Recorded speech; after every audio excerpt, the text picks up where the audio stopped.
You're listening to Managing Leadership Anxiety, Yours and Theirs, a podcast offered in partnership with Missio Alliance. Each episode, we discuss internal and relational pressures, how they block effective leadership, and how we can move through them to a greater health. And now your host, Steve Cuss.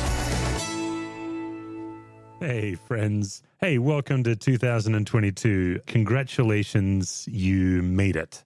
No small feat nowadays. That here we are facing a new year. I remember at the end of 2020, I think we were naively thinking that 2021 would be so much better. And of course, it came with its own challenges. I think maybe a little less intense, but boy, the marathon, right, of challenges seems to remain. So here we are in 2022. It's a new year, hopefully cautiously optimistic that we're learning to run this marathon. This is the Managing Leadership Anxiety podcast. This is episode number 122. For my sharp listeners and podcast nerds and the rest of you who don't care at all, we're moving our numbering system. We're no longer talking seasons. In the early days, I did what I teasingly described as like BBC seasons, just a handful of episodes a season. And suddenly we got into season 8 after 2.5 years. It felt a bit ridiculous. So episode numbers 122 for this one. I don't tend to be a hype guy, but I think I'm actually the most excited about this season. I look back on the show and the guests we've had, and my mind is blown at who's been willing to come on the show and what they've shared. And by golly, this year, heading into some incredible guests. Next week, Kerry Newhoff is joining me. He has what I believe is the best book on time management I've ever read because it really focuses on energy management, gives super practical tools, and great thing for January. So that's next week. Dr. Felicia Harris is coming out, somebody you may not have heard of. I believe, in fact, she told me that I was her first ever podcast interview. She was a powerhouse talking about family of origin and really going into trauma and making sense. Ian Cron is joining me this season. Katie Cole, one of my favorites, who talks about women in leadership and also has so much to bring. The good Dr. Glenn Packiam. My dear friends, Holly and Howard Satterthwaite, these incredible pastors in urban London, pastoring this historic church in London in such a radical way. Dr. Angie Ward, my dear friend, Mark Sayers, fellow Aussie, and more. We're still booking our guests, but we're almost full up for this season. So that's what's coming. And what I've decided to do is, now that I am full-time in this work, I'll be releasing more episodes where I'm giving you tangible tools. And this is one of those episodes. Today, we're going to talk about one facet of differentiation, which is known as detachment. So we're going to look at one of the opposites of differentiation. Then in a future episode, I'll record an episode on enmeshment. So we're going to look at differentiation, detachment, and enmeshment. What are they? And what's the problem? And how can we get some help with them? So that's where we're heading this season. Listen, love to hear from my listeners. And just so you know, your feedback shapes my content. So please shoot me an email, steve@stevecusswords.com. That's how easy I am to find. You can also slide into, do people still say that? Slide into my DMs? Is that, that's dating me now, right? I'm now an aged man. Anyway, you can DM me on Twitter. My handle on Twitter is @stevecusswords. But reach out, let me know what you'd like to hear, and I'll be shaping some content, whether it's on this podcast or my email list. A couple of more things before we get into our meat of our content. Got a brand new website, and I'm going to ask everyone, if you would just indulge me and go visit www.stevecusswords.com. You can grab free resources there. I've created just a dead simple downloadable PDF, the 5 steps to lower anxiety. Listen, it's dead simple. And for my long-term listeners, I would suspect there's not a lot of new content on there, but sometimes just having it in one handy place, having the reminder is helpful. So take a visit to stevecusswords.com. You can sign up for my newsletters if you want. Giving me your email is also the best way to know what's coming up. I'll be offering some free Zooms this year that you can join. So if you get on my email list, that's your best chance to keep up with what I'm doing. Also, until we get into the content here, my travel schedule is fully booked through June, end of June. But if you or your organization would like me to come and do a keynote or a workshop, get in touch. You can email me and we can chat about options there. And of course, I do some Zoom work as well. So that's what's going on with me. The transition, oh my goodness, gosh, I don't know how to say this without tearing up. I feel like it could not have gone better. Zach Krieger is our new lead pastor, a fantastic fellow, gifted leader. And through the Christmas season, handed over to him. And it was just a delightful, very sweet time of blessing for Lisa and me and for our family. The church really came around us. And a lot of people in the community that we've worked with too just came around us. A lot of people that I haven't seen since before COVID came out of their way to come and farewell us and give us their blessing. And it was unbelievable. It was incredibly emotional. And it feels great. I feel really good about Discovery, about Zach. I feel really good about my role. I will be coming back to Discovery in April as an associate pastor, working maybe 20 hours a month or so, preaching a little bit, being very supportive of Zach behind the scenes and doing some pastoral care. And then this is now my work, the podcast, my online community, my speaking, and my writing. These are my 4 main roles. And so January through March is really about getting a lot more content out for you. I filmed a series of videos for Right Now Media late last year, and they'll be released early this year. And then I'm going to be releasing a simple journal, kind of a daily calm, aware, present journal where you can walk through 90 or 100 days. And then we'll be releasing some devotionals and sermon guides for people who want to preach through anxiety. All kinds of stuff coming out of the pipeline. And again, if you just go to my website, stevecusswords.com, get on my email list, and that'll be the best way to know when I'm releasing stuff. And, you can obviously take or leave as you need.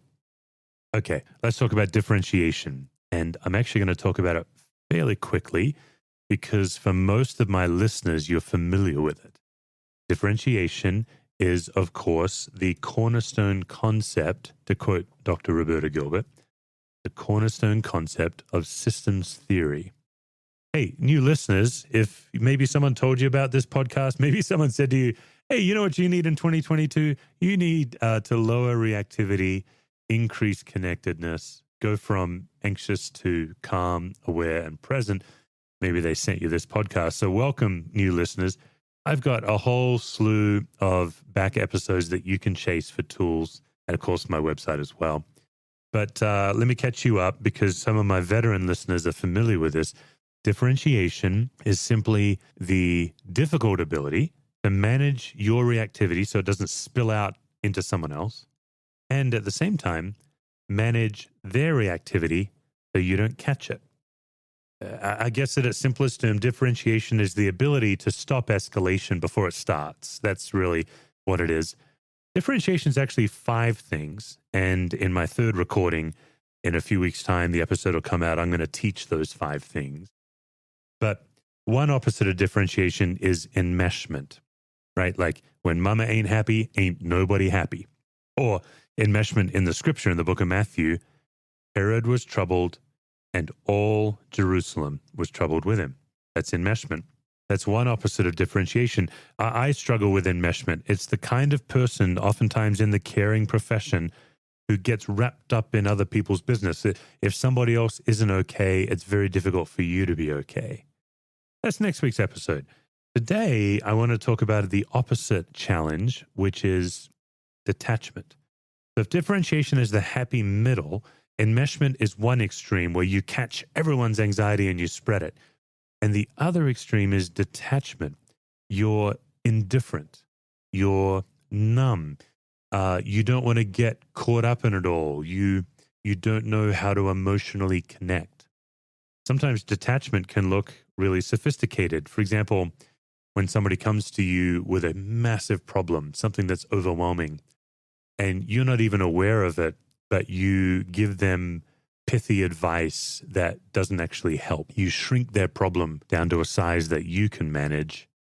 That's because you struggle with detachment. You don't know how to get into it. You don't like mess and chaos. A great example of detachment in my life is, I've shared this before, but my daughter, who, by the way, is 15 today. Her birthday's today. She got a driving permit. I'm going to go pick her up from school right after this and see if she wants to go drive in the snow with me in a parking lot. But I digress. But my delightful daughter, Kaylee, she loves Gilmore Girls, the TV show. And I find myself detaching from it because I can't handle the drama, the constant escalation. Because I'm a systems theorist and I'm trained to notice recurring patterns, it drives me crazy when Lorelei and her mum, Emily, had the same fight for 7 years or something. So I detach from that show. I make fun of it. I try to avoid it, things like that. Detachment is really for those who think you're above it all. Some of you think you're better than other people who are in chaos, but it's actually that you struggle with detachment. Because I struggle with enmeshment, I'm more comfortable, and I think I'm better at teaching enmeshment. And I've been working lately, just in my own teaching and work, on getting better at teaching detachment. So I've been paying more attention to detachment lately. I've been trying to look for where I experience it from others, what's happening in me when someone is detached from my problems, and what do I do to try to get them to care? And God's very good to me. God gave me 2 great opportunities to really study detachment in December, both involving very large companies that had bureaucratic mistakes that affected my family, to where I had to get on the phone and sit on hold, go through the robocall to push the numbers and say the voices and try to get to a human to solve the problem. This happened twice to me in December. And these were, to be honest, infuriating. And I got quite angry at one of them. I'm not proud of it, but I lost my temper at one customer service agent. That's when I realized, okay, I need a break. I'm now raising my voice at a human being. This isn't good. Which, by the way, is some of my own family of origin that I've worked very hard on. So anyway, I'm kind of rambling here, but it was 2 companies. One of them was a cell phone company. Our family over Thanksgiving changed cell phone providers after years. The new company had tremendous trouble porting our numbers. There's 5 of us. And so there was a 5-day period where we couldn't make or receive texts, make or receive calls. Once in a while, one of us could call out, but we couldn't contact each other. It was really tough. I actually added it up. I spent 10 to 11 hours on the phone over 4 days, not 5 days. It was a 5-day problem, but over 4 days, I spent 10 or 11 hours. On one of those days, I spent 6 hours on the phone trying to get this phone company to resolve their own problem, which was deeply affecting us. Out of the 10 or 11 hours, we finally got it resolved. I probably interacted with about 12 to 15 customer service agents. I didn't keep count. Some of them in the porting department and some of them in tech support. And out of the 12 to 15, I met 2 that cared, where I felt seen. I felt my concerns were matched. When I told them what was going on, they were outraged at their own company. They're like, this is completely unacceptable. This should not be. And then they committed, I'm going to walk with you, Steve, until we get this resolved. But 2 out of 12, 2 out of 15, something like that, really low percentages. And I spent hours with people who would say the right words, but it didn't hit me. It was detached. So what I've learned is if you want to study detachment at its worst, call a customer service agent at a big company. Not all of them, of course. I'm not making a blanket statement, but find the ones that have been trained to say the words on the script, but they don't actually know how to say it in a way that communicates care. And then they don't provide service that actually cares for you. So what would happen is I'd finally get to a human. I'd tell them what was going on. Sometimes we'd get cut off after 40 minutes and I'd have to call and then I'd have to start all over again. The system did not let me pick up where I left off. It did not let me talk to the same person again. So that's detachment. I just felt powerless. Then when I would get to somebody, they either wouldn't take it seriously, they didn't actually believe that our phones weren't working, or they would just tell me how sorry they were in the most monotone, detached way. And then almost in a mocking way, they would also tell me in a monotone, detached way how glad they are that I'm part of the family of this company. I'm not going to name the company, but they would say, we here at blank company love our customers and we just treat you like family. And I remember at one of my worst moments, this is when I knew I needed some space. I said to the customer service agent, if this is how you treat family, let's hang up and I'm calling protective services because I'm being neglected. It was bad. When I'm angry and anxious, I get snarky. It's not good. But I'm human and that's what happened. But again and again, I would run into customer service agents that would say, oh, I'm sorry that you're having this experience, Steve, but it didn't hit my heart. It didn't hit my heart. And so what would happen in me is I would notice a feeling of powerlessness. And then what I would do is I would feel a need to overpower their detachment by using more power to try to get them to connect to me. I don't know if that makes sense. But some of you who struggle with detachment, maybe you're married and maybe your spouse doesn't feel like you really care when they're in chaos. Maybe you're a fixer, one of those people that like to fix and give simple advice. You don't know how to sit with someone when they're overwhelmed. And sometimes what you'll find is the calmer you get, the more excitable your spouse gets. And you then start to judge them and blame them. But what's actually happening is a dynamic between you. It's not that your spouse is crazy and hysterical. It's that because you're detached, they feel a need to bring more power to the table to try to get you to connect. And that's what happened with me and these customer service agents. They would be utterly indifferent to my suffering. I mean, after 3 or 4 days of my family not being able to communicate and use our phones, my wife's a therapist and her phone wasn't working, people trying to get a hold of her. It was really a problem. And of course, yes, first world problems. Absolutely. But still preventable problem. After 3 or 4 days of that, when I would talk and try to say, listen, this is my 11th call. You are my 5th person I've talked to. It would never escalate on their side. They would never say, oh my goodness, Steve, this should not be your experience. I'm so sorry. They would just recite the same line they were trained in. Now, in case you're interested, I don't blame the individuals. Even though I got upset at one of them, I don't blame the individuals. It's a management problem. It's a culture problem. This person's just doing their job with the tools that they were equipped to do their job with. I don't blame them. But still, what's happening is when I'm faced with indifference, whether I mean to or not, I'm now raising my voice or pleading my case, trying to use power to get them to care. Those of you who struggle with detachment, this is the counterintuitive move. Some of you think you should just stay above it all, but by doing so, you're just generating more anxiety in your loved ones or your team. All people want is to feel seen and heard and understood.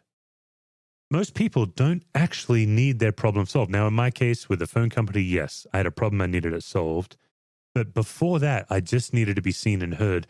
And there was a lady in the porting department, level 2 porting. I got to level 2, everybody. Blew through level 1 pretty quickly. And I got her attention, and I was very calm, and I said, here's what's going on. We've been trying for several days, and I've been working with one of your agents, but her day off today, and we really want to get it solved. And this lady, I'll call her Polly, Polly said, Steve, this is absolutely unacceptable. This should not be your experience. I'm so sorry. This is a terrible first impression you've had with our company. And here's what I'd like to do, Steve. I'd like to stay on the phone with you through the whole encounter, and I'm not going to stop until this is solved. Now, it may not be solved right now, and it might be a few hours. It might even be tomorrow, but I give you my word, I'm going to stay on this until it's solved. Now, there is somebody who is moving toward me, connecting and lowering my anxiety because I'm feeling seen, heard, and understood. And sure enough, for whatever crazy reason, it took her about 2 days, 2.5 days from that moment to get it resolved. But one of the situations that happened is I was on hold as she was transferring to the tech department, and we got a tech on the phone. We had a weird bureaucratic deal where they wouldn't accept my PIN number to give them when so they could access my account. And so the porting department accepted my PIN number and the tech department would not accept the same PIN number. And then I just had nowhere to go. It was crazy. And so at one point that we're on the phone, the three of us, Polly from the porting, and I don't remember who it was from tech. And the tech guy says, I'm sorry, we can't help you because your PIN doesn't match our records. And then I heard Polly lose it with the tech guy. It was great. Polly's like, listen, I've had enough of this. This is ridiculous. And she tells this guy off and she explains to him that she's looking at my PIN number on her screen and it's fine, and that he needs to figure this out because she's done messing with customers. And so just hearing another person outraged at my problem, what I'm getting at here, guys, is her level of frustration to me fit the situation. This is another good lesson for differentiation. Sometimes it's okay for your level of frustration to actually escalate. That doesn't mean that you're anxious. I think my sisters and brothers who are people of color, particularly, as a white guy, it is a point of privilege that the situations that affect them don't affect me. Therefore, I can have a less outraged response. And when people are outraged, I sit in judgment and say, "Oh, you should calm down." But actually, no, their response is often matching the situation. That's what's going on here with this cell company. What I'm trying to say is those of you who struggle with detachment, I just want to be careful for some of you who think it's a positive trait. And I don't think it is. I would invite you to work on moving towards someone emotionally. It doesn't mean you get wrapped up in them. It doesn't mean you catch their anxiety. There's no way that Polly went home all spun up about my situation. All she did was have a posture and an openness to be affected by what I was doing so she could change her behavior. Okay, second story, health insurance.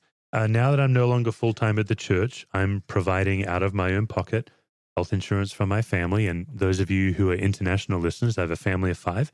$1,700 a month is my premium. That's just the premium for the insurance. That's not any medical expenses. Crazy in America, really expensive. And so we're going with a company, and again, I won't name it, but I got it set up in the open enrollment period, did everything right. I'm working with an agent. And then the company sent us our health cards. They called me for my first payment. They emailed me confirmation that they got my payment. Everything's fine. This is early December. On December 30th, I checked the mail, and there's a letter from the company saying they were not able to get my payment and I need to call right away or they're going to cancel my policy. So I call right away, of course, December 30th. And the guy says, well, we've canceled your policy. There's nothing you can do. You can try back next year for 2023. We wish you well. And he hung up. That was it. He just absolutely indifferent. And as he's telling me that, I'm trying to interrupt him and say, you don't understand. I have a confirmation from you that I paid. One of the things I've learned in customer service, because I get my sense of right and wrong gets violated really quickly. And then I don't like who shows up after that. So one of the things I've learned that's helpful is just to pretend I never called and call again. I just called the number again. I got a second person at the same phone bank. She was like Polly. She said, sir, that's unacceptable. That should not happen. I'm so sorry. I will personally call the cancellations department and see what's going on, and you'll hear from me within an hour. By the end of the night, we had it settled and square, and we're covered with insurance again.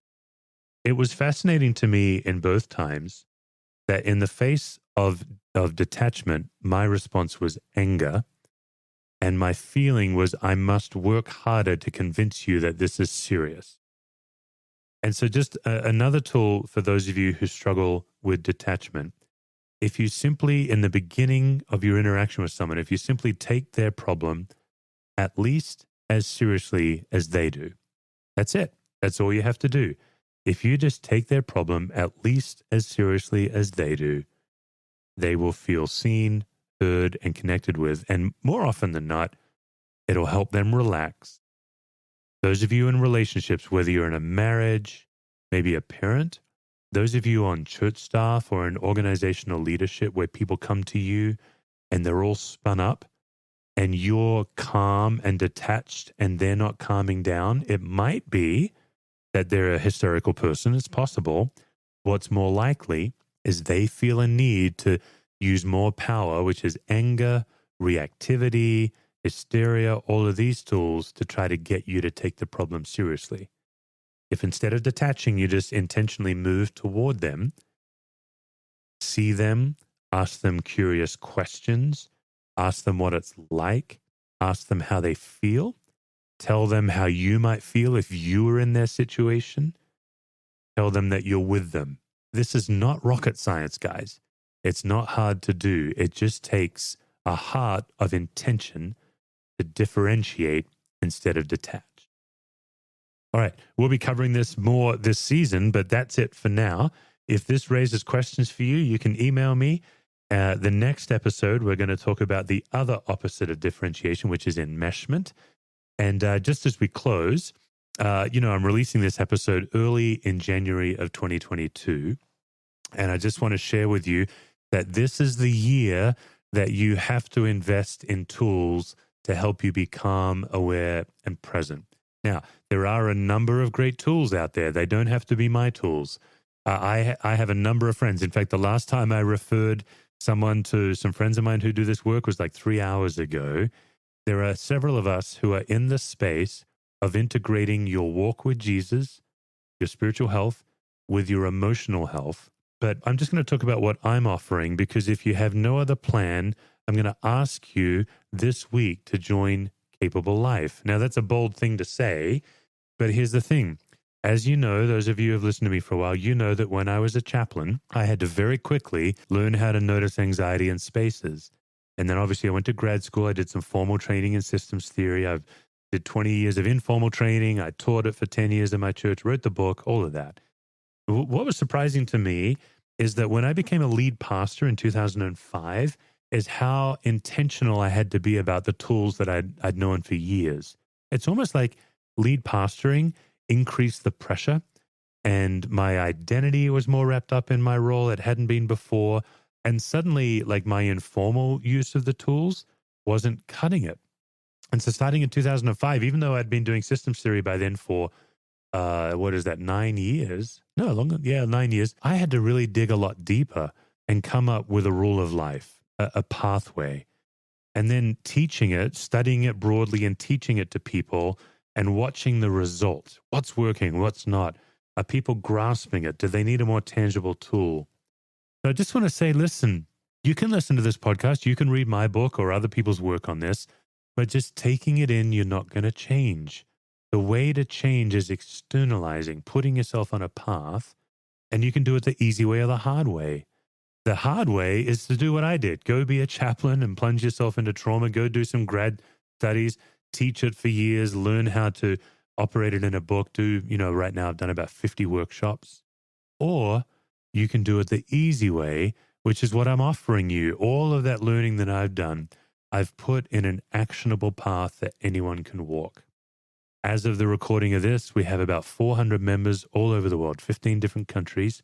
I think my long-term listeners know I'm not in the superlative business, but I could flood you with life-change stories from Capable Life. It's $28 a month. It's $280 a year. It's nothing. It's very little investment. Now, it is a membership, and some of you might be thinking, I don't like memberships. I don't want that long-term commitment. It's fine. We've designed this where you can go as deep or as shallow as you want. Some people, they just use it when they need it. It's just there. It's like a reference book on the shelf. They pull it off the shelf when they're stuck. Other people put themselves where they say, okay, I'm going to do 60 minutes a month. And so for some, it's every week. For some, it's once a month. Even a little investment, you get a lot of change. But really the secret to transformation is walking an intentional path, whether it's my path or someone else's path. The other thing I just want to say to some of you is you've been carrying these triggers and pressures for years. And it might be that you're worried that, if I open up this can, is it going to all spill out? I can just say in the path that I built for you, it's very intentional about detangling your anxiety one strand at a time. Because anxiety makes you feel powerless, it's very intentional that you are always in the driver's seat in Capable Life. You're the one deciding what you want to look at, when you want to look at it, and how. So we don't plunge you into trauma. We don't plunge you where you're suddenly, in the corner in the fetal position. We help you detangle where you can choose which piece you want to look at and when. So you're always in control, because that's a whole part of anxiety management as well. That's it. That's Capable Life. You can go to www.capablelife.me, and that's where you can see where to join. And I would love you to sign up today and give this year to really being different. And if you do, I'll see you on the inside there, inside the forum. All right, folks, that's the first episode of 2022, episode number 122. See you next week with Karen Newhoff. For more resources, visit stevecusswords.com or missioalliance.org.